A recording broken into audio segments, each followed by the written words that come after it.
After digging out the road and lawn, a worker ducks under the curb while connecting a copper pipe on private property with a PEX tube on public property. By Rebecca Beich, Pittsburgh. It was a precarious situation here. There was lead in the tap water, and the city had a year to begin replacing an estimated 17,000 lead pipes or else face millions in fines. Barred by state law from spending public money on private property, Pittsburgh in spring 2017, nearly a year after the lead was first detected in July 2016, began replacing sections of lead pipe running from the water main to curbs, leaving the part of each pipe running from the curb into homes untouched. But officials noticed an alarming trend. Lead levels didn't fall.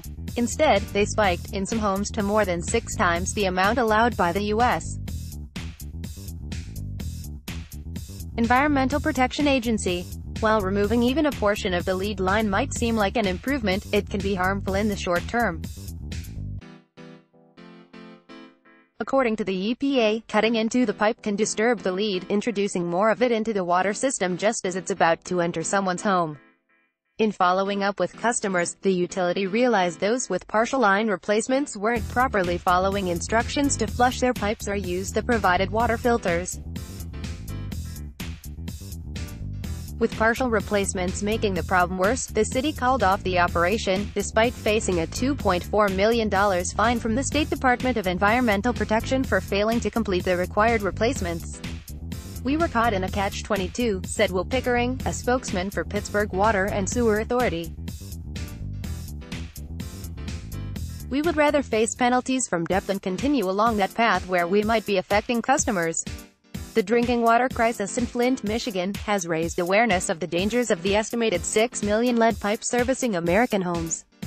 But there are conflicting rules regarding what can be done on public versus private property, and who can pay for it, presenting challenges for cities looking to address the problem.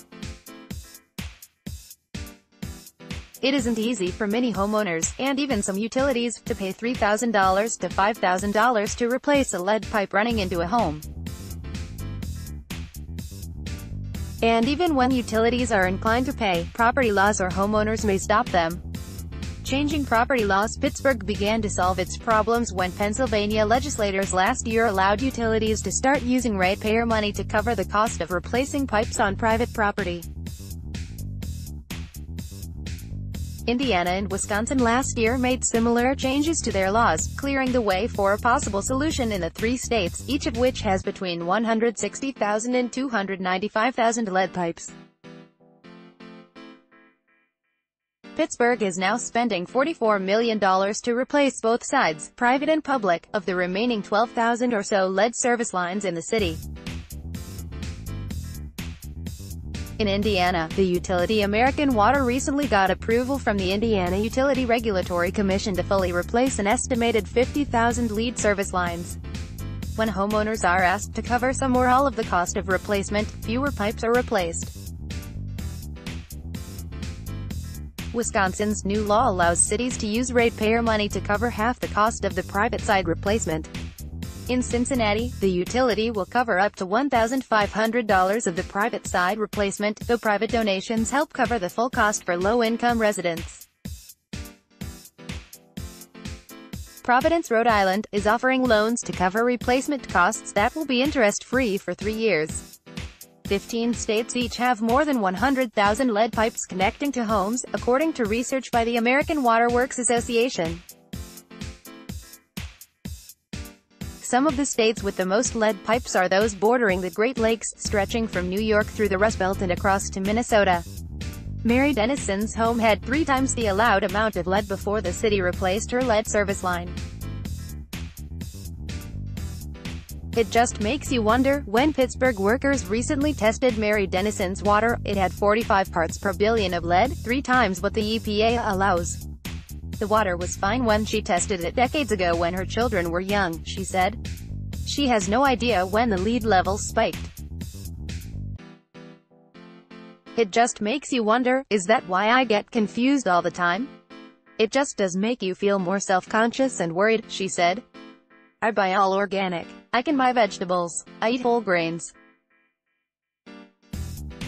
I'm sure my friends think I'm a health nut, so I do care about these things. Her house serves as the drop-off point for a local community-supported agriculture program, also known as a CSA. Wooden crates heaping with organic vegetables are scattered across her porch, and other neighbors, many of whom have also recently had lead lines replaced, stop by to pick up their produce. Her neighbor's lead line had been replaced that morning.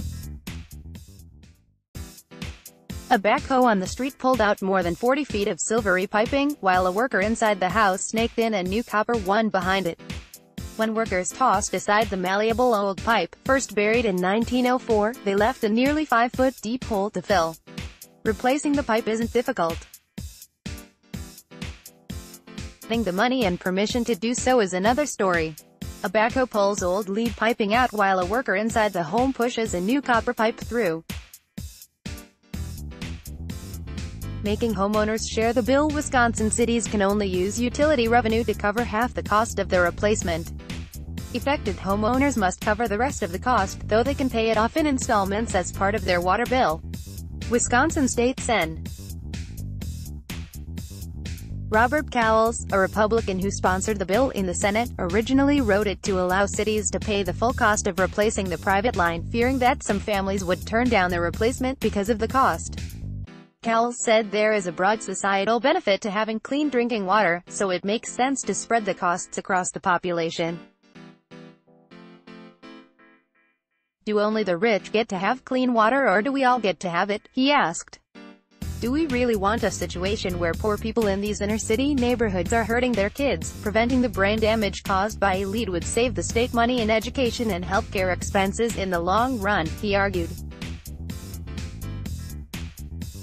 But State Rep. Jeremy Thiesfeld, a Republican who sponsored the bill in the House, said homeowners would need to have some stake in the outcome. I think it's obvious that if you're going to provide them with 100% of the cost to fix this problem, there's no barrier to them going out and finding the highest cost replacement that they can, he said in a National Conference of State Legislatures webinar. So far, Kenosha is the only Wisconsin city to take advantage of the new law. Edward Street. Peter, general manager of the Kenosha Water Utility, said he expects residents who take out a city loan to finance their half of the replacement will have a $17 payment added to their water bill each month for 10 years. When homeowners say no even when cities are willing to foot the bill, some homeowners aren't willing to allow city workers onto their property to do the work. I had one guy tell me, I'm 75, I've been living in this house and drinking this water my whole life, and there's nothing wrong with me, so you're not touching my line, said Randy Bergia, who oversees the field workers who go door to door in Pittsburgh in advance of construction to chat with homeowners. Pickering said 90% of city residents have agreed to have their line replaced when the city is doing work on their block. But some residents of the hilly city fear damaging their retaining walls or have cringed at the idea of disturbing their landscaping. Others simply do not want workers on their property. In most cases, city officials leave the entire lead line in place, from the water main to the house, rather than stir up lead levels by replacing half of it.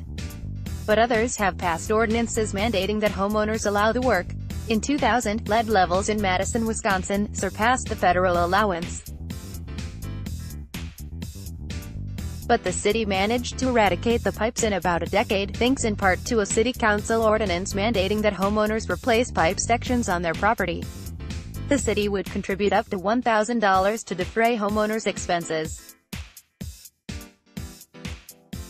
I don't think we would have been successful without making it mandatory, because there were some people, even after letting them know they had 10 years to get this done, who came down to the end, said Robin Piper, Chief Administrative Officer for Madison Water Utility. There were a few that needed to be referred to the city attorney for follow-up that didn't want to do it. State Line homepage. Sign up for exclusive state policy reporting and research download.